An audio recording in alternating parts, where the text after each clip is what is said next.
Mercy to the guilty is cruelty to the innocent. Adam Smith. The Theory of Moral Sentiments, released in 1759. A 267-year-old idea that feels more relevant now than ever, and an idea that we see run throughout history, appearing over and over again during times where justice does not appear to be carried out. For example, 55 AD, Lucius Annaeus Seneca. He who spares the wicked injures the good. From his two-part treatise named De Clementia, on mercy, arguing that true clemency was not the casual and constant dispensing of mercy for any and all transgressions, but that instead true mercy was to punish those who injured society. In this example, it was the plotters and schemers of ancient Rome, those who time and time again undermined the Roman state, weakened its foundations, and cast its people into times of conflict. Sound at all familiar? Yeah, we're living through some Roman times ourselves at the moment. And the point remains as well, indiscriminate mercy to those who wish to destroy us only end up injuring us. Take for an example of this, those countless immigrants rescued from the oft-called genocide in Gaza. The number of cases like this are absolutely staggering, and leave little room for doubt that the West's mercy is causing undue and unjustifiable injury to its own people. It is obvious and it is undeniable. Yet still, we persist in injuring ourselves, despite every injury. There is a very good reason why the more recently coined term suicidal empathy has gained such immense traction. It sounds immediately correct, an observation we have all made but been unable to vocalize, especially as nobody else acts like this. For every other culture, we can find literal religious teachings echoing our opening quote. An ancient Jewish proverb, for example, goes thusly: "Whoever is merciful to the cruel will eventually be cruel to the merciful." This interpretation of the Talmud specifically outlines a scenario in which misplaced mercy by the merciful leads the cruel acting against the merciful. Or, simply put, prioritize your own over others, lest you be guilty of harming your own. A lesson we would do well to take to heart, as the West's empathy really, genuinely is killing it. No hyperbole intended or required. Sweden, the proud implementers of the feminist foreign policy, the most left-wing and progressive view on the wider world imaginable, now has the second highest rate per 100,000 people in the world of sexual assault, and 6th place on rapes in total in a year. To make matters worse, and indefinitely more cruel again to the innocent, our justice system are simply not set up to deal with this. We don't have enough prison cells to jail the third world. In Sweden, Denmark, England, France, the prisons are simply just full.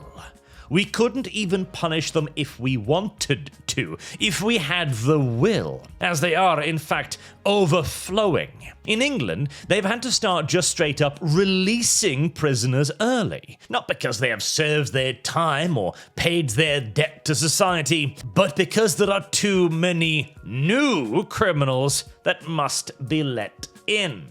This even led to unrepentant criminals being let out by mistake. And that's just a dozen or so odd errors that made the news. In Germany, the prisons have been full since 2018. Lord only knows how bad things are there. And why is this allowed to keep happening? Why has every Western nation not built Saudi Arabia-level fences on their borders to prevent it? With quadrupled lines of embankments, fences, walls, barricades, and razor wire? With guard towers, helicopters, and armored cars with goddamn ground sensors to prevent tunneling underneath it, and AI-powered cameras every 24 meters again. Everybody else can do that. Indeed, the neighbors of most of the places from which we collect our refugees already have. I mean, look at this. This is the Palestine-Egypt border.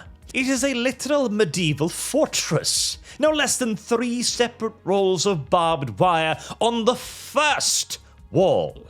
The walls have walls. Meanwhile, this is the French-German border. 2 nations that have been fighting like Californians over a crack pipe for thousands of years. And the worst you'll have to suffer is a toll booth.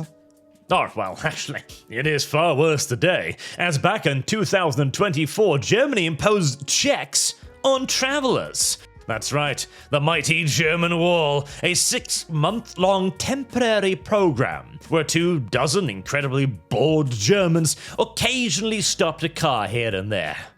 Festung fucking Europa.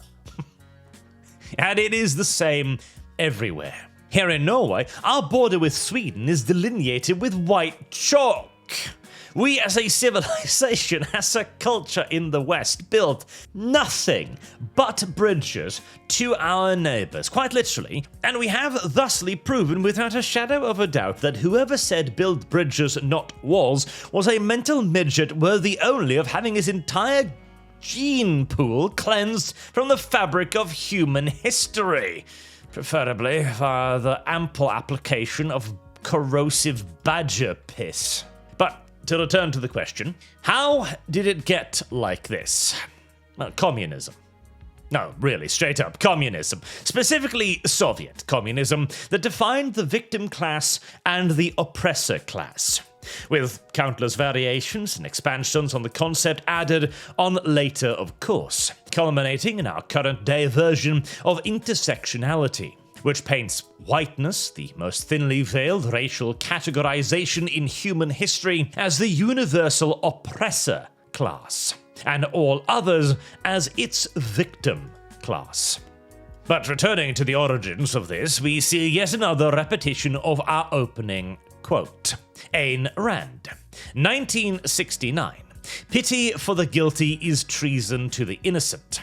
Ayn Rand or Alyssa Rosenbaum fled the Soviet Revolution and its purges. Her observation was that the regime excused looters, criminals, violent political thugs, etc., so long as they belonged to the victimized class, which just so happened to be, of course, themselves and their supporters.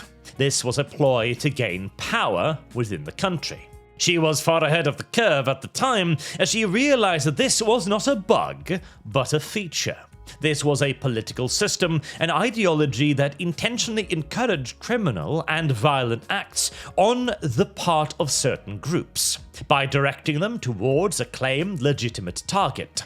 Someone it was okay to hate and steal from and kill.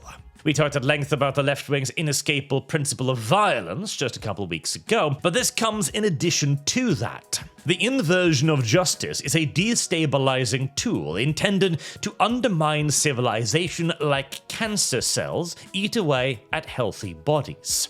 Criminal activity is excused as righteous, but only so long as it targets the correct people. This is justice not as a principle, but as a weapon. And we got a fantastic example of this just another few weeks ago as well, in a New York Times article where famous champagne socialist Hassan Piker explains that he would happily steal a car because, well, it is from a major company. He would happily steal from the Louvre, but he would never steal from a library or dine and dash. See, the crime itself is not relevant here. The act of stealing is not on principle a bad thing or a moral ill. It depends entirely upon who is targeted. Nor does the true status of the victim matter either, as in this case, the victim is a multi-millionaire worth more than you and I, and probably every viewer of this video combined. Hassan Piker leaves the house with more wealth on him than the average man earns in a month. So it must therefore be purely ideological, which he then uses to justify these ideas, as ideology has deemed another group of people to be the class enemy, not because of their status as wealthy, but due to their position as wrong thinkers, as enemies of the new social class that he is hoping to build. In the case of overt socialist dogma, of course, the reason is obvious. They are trying to destroy society as a step towards the principle of violence. I went into that a lot more in the previous video, so if you want more details, go see that. But for now, moving on with this topic, how is this so common in Western society? How can we have arrived at this position of wondering to ourselves yet again whether or not we are being too merciful? After all, we are not socialists yet, and still, this is so common that as I am writing this very script, a new example comes along. In this case, an immigrant to Wales who had previously avoided being deported for crimes against women because deporting him would have violated his human rights, was convicted now of hauling a 19-year-old girl into the woods and raping her. Why? Well, allegedly, because he was teaching her a lesson about not trusting strangers.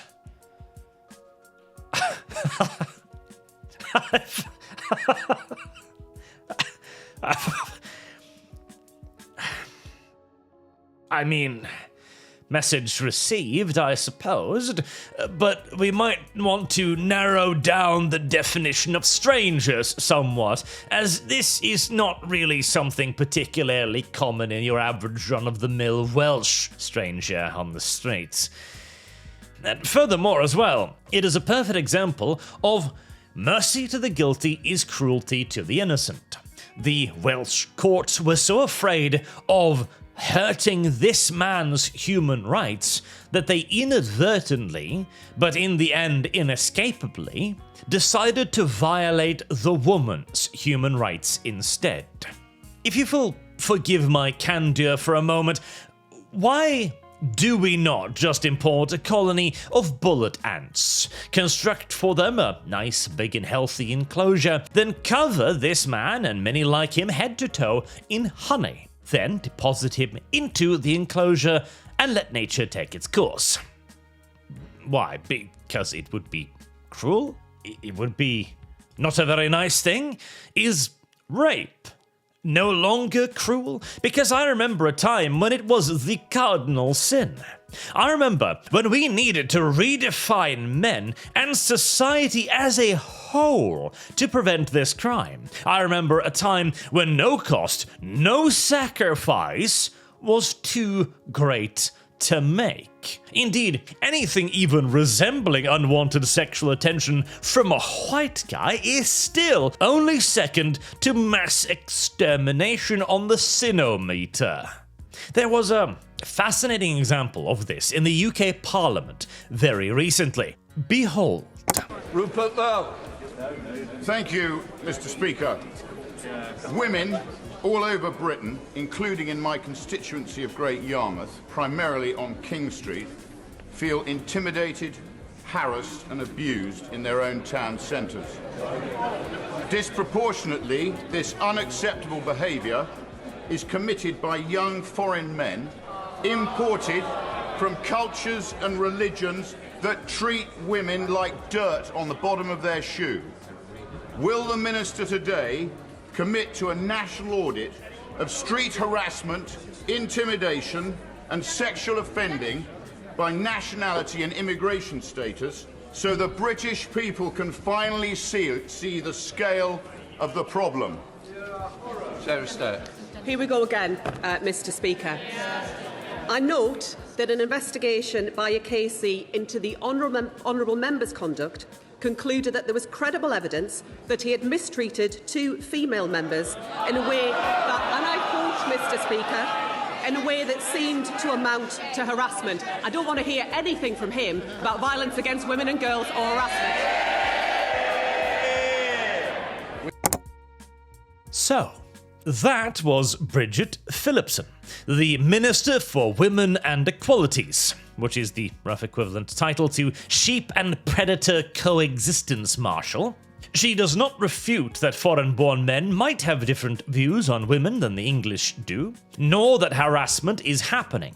She simply dismisses Rupert Lowe out of hand because he was accused of treating two female co-workers in a way that, quote, seemed to amount to harassment.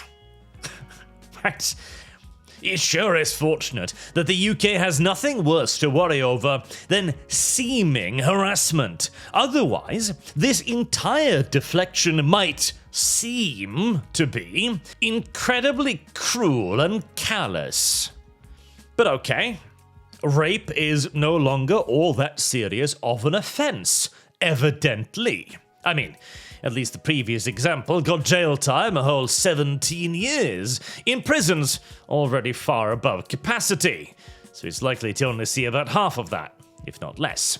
But it is better than a previous case I referenced in my The Scouring of the Shire video, where multiple gang rapists assaulting a 12-year-old girl received probation and a fine. Anywho, if rape is indeed not so bad, what about murder? Well, here's the catch-22. Murder is indeed inexcusable. Of course it is, but it is in fact so inexcusable, you could not possibly do it unless you were crazy. And if you're crazy, well, now we can't actually judge you anymore. All of this insanity can be traced back to one unifying phenomenon in modern society, the suicidal empathy mentioned before. Explained briefly, suicidal empathy is a term coined by evolutionary psychologist Gad Saad. He argued that empathy itself was a natural and desirable evolutionary feature, one intended to ensure we were able to take the interests of our group into mind when making decisions. This group can be anything from our immediate family, to our tribe, or to our society. But particularly unscrupulous, dare I say, inhuman individuals and ideologies may hijack this empathy and transfer it from its intended healthy target and over onto something or someone else. Now, one would think this would be rather difficult to do, and indeed it has taken quite some time to fully achieve, but we have indeed today arrived at the point where we have groups deliberately and intentionally prioritizing the well-being of others, for the reasons that they are others, over our own people.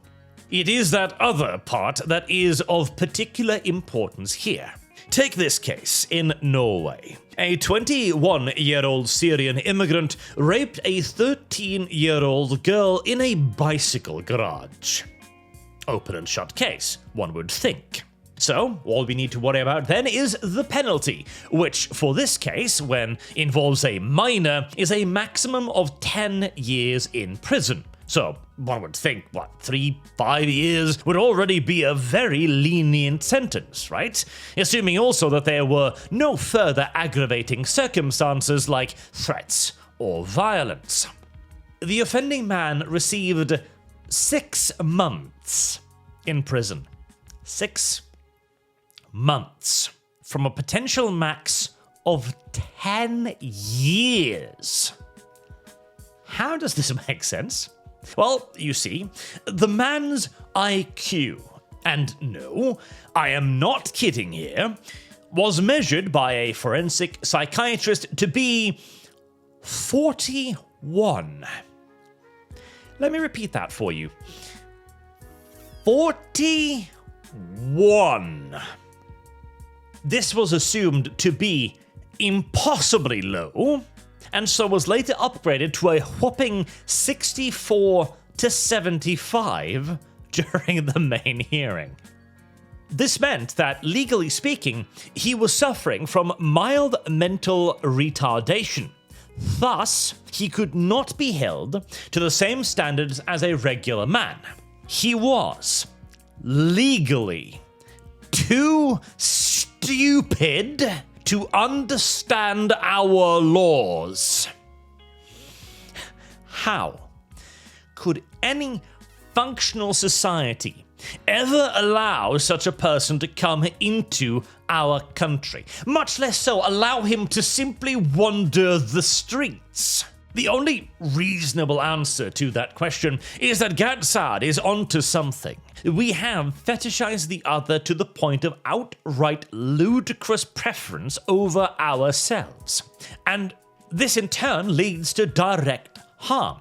We, the innocent, who are doing this specifically and explicitly to be kind, are harmed in turn by that kindness.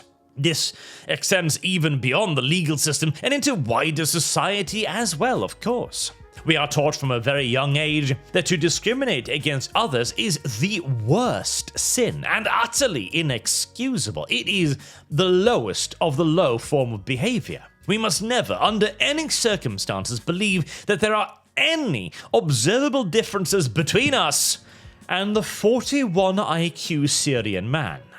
Indeed, any thought of that nature harkens back to the original sin of our kind, when the evil Westerner reached out across the globe and subjugated all the diverse peoples of the earth. A sin we do our best to pay for today. The legal system is one obvious example, but our social system provides an even starker and clearer reminder of this. As a deviation from the legal topic, let me paint you a picture here. An immigrant to Norway receives temporary housing with meals in a reception centre. We've been building these damn things like crazy for a decade now, but no number ever appears quite enough. I wonder why. Might have something to do with the benefits. Whilst living here, you see, a single man is granted 8,300 kroners per month. That's roughly $900. This is pocket money. If granted permanent resident status, this pocket money is increased to 20,666 kroners per month. That's $2,225. In addition to this, you get 3 years of free schooling to learn the language and to help you start to learn a trade. Furthermore, you also get housing aid and access to our universal free healthcare. Oh, and by this point, you are also eligible for family reunion. It will come as an enormous surprise to learn, I'm sure, that Norwegian families do not get $2,000 a month as pocket money. Nor are they given a house either. And you know what? This was all well and good. Once upon a time, when we had a functional society, one that would not give a rapist 6 months in jail because he was too stupid to understand the law, ignorance of which, by the way, the native populace has always been told is no defense. But we do not have that anymore. And we are no longer burdened merely by the genuine immigrant either, the one actually fleeing war and deprivation. And the reason why is because of those aforementioned malicious forces who have hijacked our empathy and made it suicidal. It has convinced us that the sins of the past were so grievous, we must destroy ourselves to rectify them. It would be immoral to do otherwise. And that is both the greatest and most vile trick right there. Convincing hundreds of millions of people that securing their own future is a sin, that they must always put themselves last, even as the consequences of that can be seen all around us. But I'm supposed to be talking about crime and punishment, so let me drag this back to the original topic. We are now in a situation where our nations have taken in a massive number of people who are, frankly, culturally incompatible with our values and beliefs. This is a situation that has been forced upon us by ideologies exploiting our empathy. Breaking down the entirety of that is a topic for a whole other video, and somewhat beyond the scope of this one. So let us instead ask, what can we do now? If mercy to the guilty is cruelty to the innocent, and we are seeing examples of this, how do we fix it? I joked about the bullet ants previously. I swear it was a joke, YouTube. However, reality is not quite so kind. Whilst it may be tempting indeed to bring out the wood chipper and the rusty gardening shears, the overwhelming majority of studies show little to no correlation between harsher sentencing and a drop in crime, with some cultural exceptions which we will revisit later. A deterrent, then, quite simply fails to deter in the majority of circumstances. Outside of some exceptions like minor crimes or misdemeanors, and that's not what we're trying to discourage here. So, whilst cathartic, stringing someone up by their balls and letting centipedes feast on their fleshy bits is not actually a tremendously effective tactic. Unless we televise that shit. I still firmly believe that the Conrad Curse method might prove very effective indeed. But on a more serious note, what does work then? Certainty. See, the strictness of the punishment is largely irrelevant, because most criminals simply never imagine that they will be the ones who get caught. They will convince themselves of this through all manners of coping mechanisms, or in others seek to justify their crimes to themselves. They will make them moral actions forced upon them by an unjust society or a million other reasons. In the case of our problem, brought on by a widespread belief that certain groups of people are a priori victims of Western society, well, they've begun to believe this as well. The entire UK grooming gang scandal, for example, is deeply rooted in the religious morality of the perpetrators. They believe that young British girls are sluts. Western, non-Islamic sluts. Easily plied with alcohol and drugs. We know this is why they did it, and yet the initial investigations insisted that no, the majority of child-related sexual crimes were committed by white men. Right before, seemingly as an afterthought, admitting that, oh, well, sure, I mean, in this case there were no white men involved, but I still gotta point it out. So, firstly, then, we have here a group of people who feel morally justified in committing these crimes. Obviously, this lowers their inhibitions towards committing the crime because, well, it's not immoral. It is not a bad thing, it is not wrong. In fact, those infidels deserve it.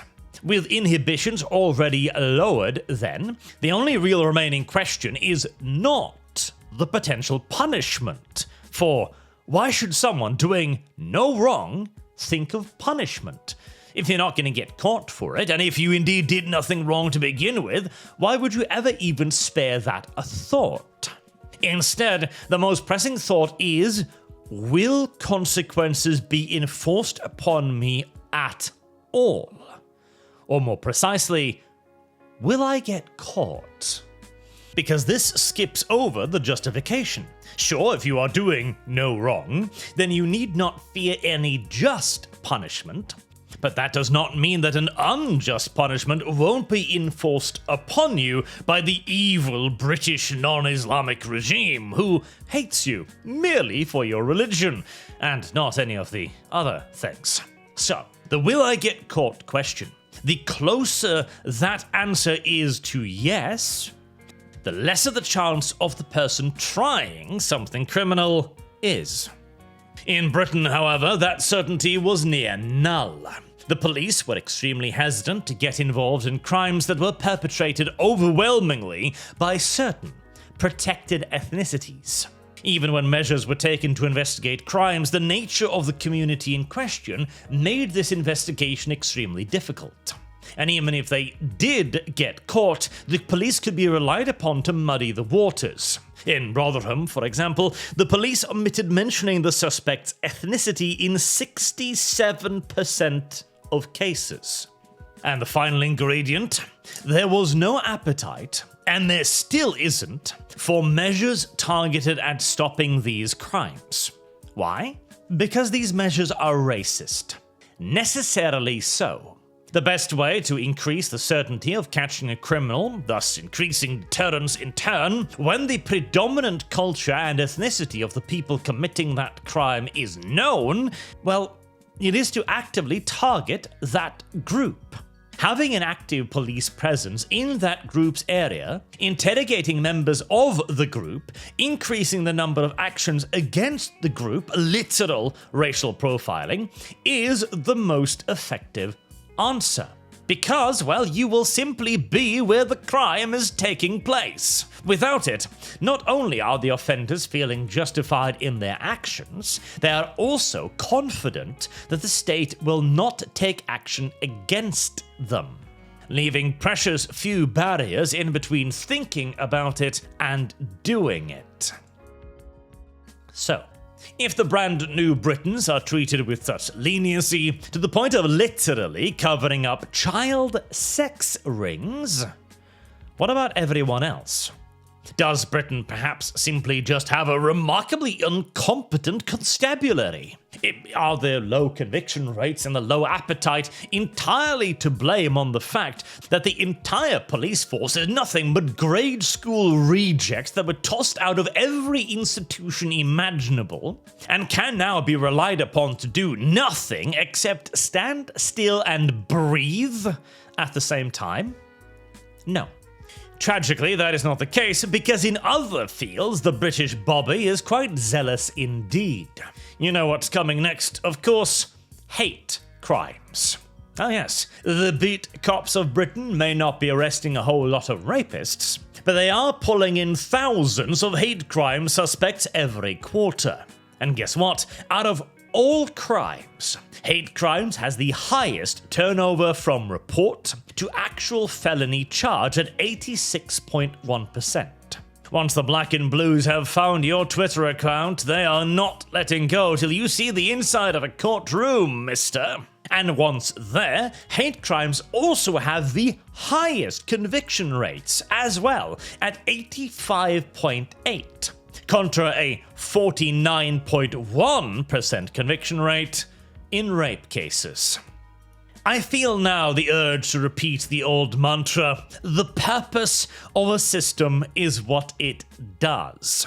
And what the current British justice system excels at is imprisoning British people for thought crimes against protected classes, whilst running all possible defense and interference for everybody else.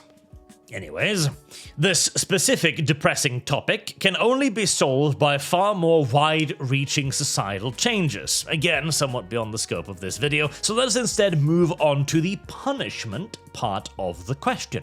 As we have now determined without the shadow of a doubt that we are being hurt by our mercy, what kind of punishment can we implement to fix it? As punishment still has a part to play, of course, but now that we know what to do on the enforcement side, what about the prison side? I have on many an occasion tortured my viewers with peeks into Norwegian prison, which includes the literally cushiest prison in the world. Bastøy Prison, an actual vacation colony. And not a single lie was spoken that day. The inmates live in little cabins on the island. They have access to a number of facilities all across it. They can bathe and swim in the ocean in summer, access the internet and call home whenever they want. If that gets boring, they can play tennis, go fishing, or work out. Dinner is provided to them by the staff, and they get $100 with which to purchase any other food they need, along with earning money from voluntary labor like looking after the island's horses. And yes, they have horses and cart rides. Alternatively, they can grow food or do woodworking. They also, of course, have access to education, and the island has its own church for their spiritual needs. And there is, of course, virtually zero security. A man escaped from the island just last year via having a boat drive up to the island, and the man just simply jumped on board and left. In most circumstances, you would need to pay to go to a place like this. In fact, I can confidently say the prisoners at Bastille live better lives than a significant number of free people. Well, native free people anyways. But here's the kicker. It actually works. I know. The universe needs cosmic justice. Bring on the specially trained castration crabs. However, Norway's reoffending rate is sub 20% after 2 years, 25% after 6 years. In the UK, it is 66% after 3 years, 59% in France after 6 years, 48% in Germany after 3 years, and 55% in the US after 5 years. The years are a bit wobbly, but this was the most legible statistic I found on this topic. The point, however, is made crystal clear. Norway's humane prison system actually genuinely does work. It turns criminals into citizens.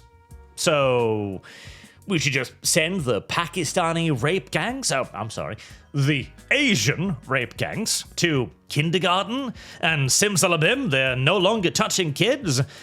Can we permanently retire the cock-crushing crabs then? No. See, this is not a fairy tale. Hugs and kisses are not fixing decades of indoctrinated religious belief that states Western women are immoral trash. Nor is it going to do diddly squat to the guy who enjoys masturbating himself with the bloodied skins of his enemies. Granted, that last one is relatively rare, even today. But studies show a mixed approach, referred to as the risk-principled model, is most effective.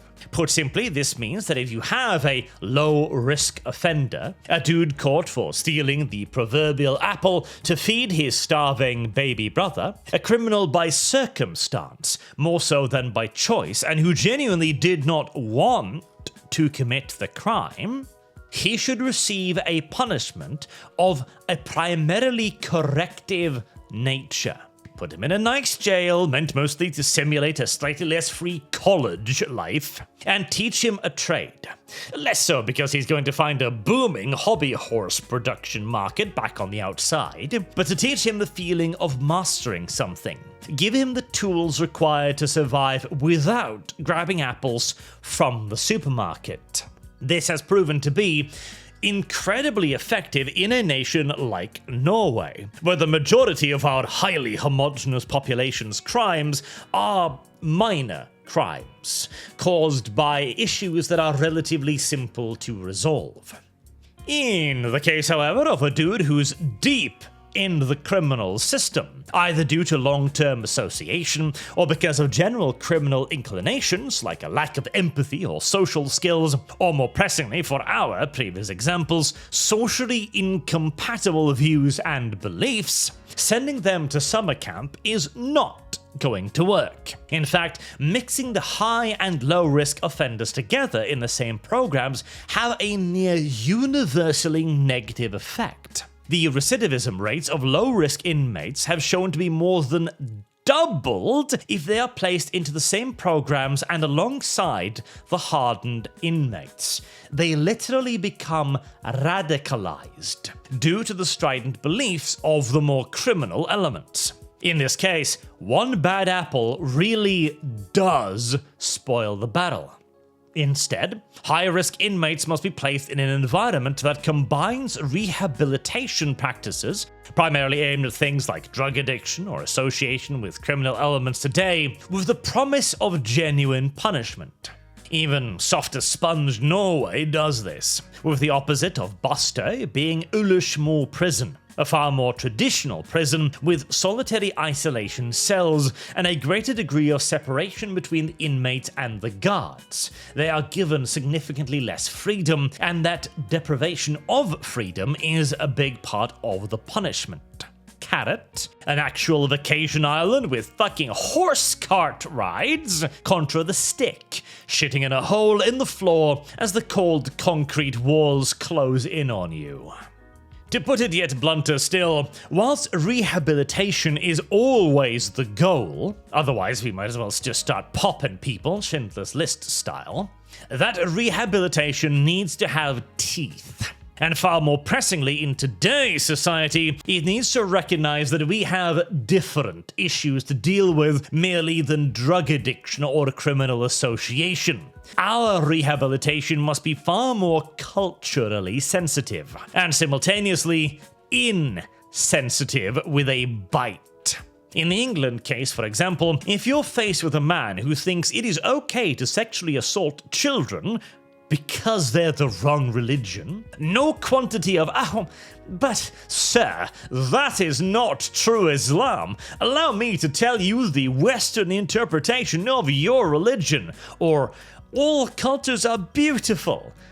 None of that is going to help, as this may come as a startle equivalent only to a sudden sharp bite to the ass whilst on the toilet, but a man raised on a version of Islam taught primarily by mountain-dwelling goat fuckers is not going to consider a middle-aged, comically fat feminist to be a superior authority on Muhammadan teachings than himself. He is not going to listen. And this is where the niche fear of consequences come back in again. So, we already talked about how the primary means of discouraging crimes is to actually catch criminals and make damn sure everybody knows about it. But if you have a population now embedded into your civilization that has wildly different views and values than the majority, for the moment, population, then getting caught is no longer enough. As even if they are caught, they will view it as an injustice, not punishment for their wrongdoings. It is not just the system that views the foreign rapist as a victim, they do too. One, because we tell them they are the victims, either of racism, Islamophobia, bigotry, or goddamn colonialism. And two, because they view themselves as our moral superiors. They come from a system as alien to us as ours is to them, and we all tend to prefer our system. For example, in India, cows have a Bill of Rights. Seriously. And if you were to be arrested for violating that, you'd be pretty confused too. And no doubt pretty sure that you really did nothing wrong here. Thus, any punishment levied against you would feel incredibly unjust. This is how a lot of our new citizens feel. And in a system that believes all beliefs and values are equal, that means we are victimizing a lot of people for, well, really no reason whatsoever.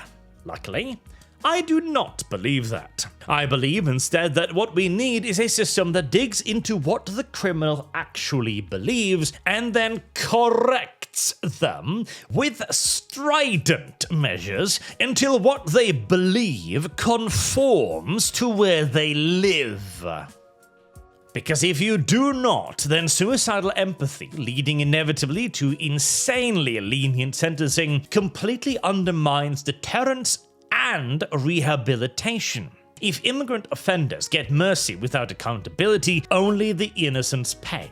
This then feeds into a self-perpetuating cycle. Either they feel that what they are doing is right and just because there is no punishment, or they believe themselves to have been unfairly victimized if there is punishment. And if the underlying cause of that crime is cultural or religious, well, guess what? We tend to focus people on lectures on these topics in prisons too. We tend to put the hardened criminals alongside the less hardened in exactly the way that we saw earlier, near doubling the rate of criminality in the less criminal elements. Our current prison system is actively aiding in radicalizing the people it is imprisoning because it is not capable of enforcing adequate correctional measures onto them.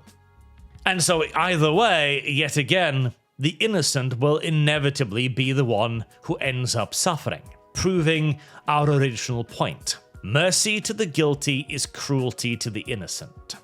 Now, I would also like to launch into a discussion about other parts of this conversation, like activist judges or the failures of the jury system, but I think I've gone on long enough for now. If there is some interest in more on this topic, let me know in the comment section down below. And until next time, I have been Arch. Thank you all very much for listening, and I do hope to see you all again soon. Till then, have a good night.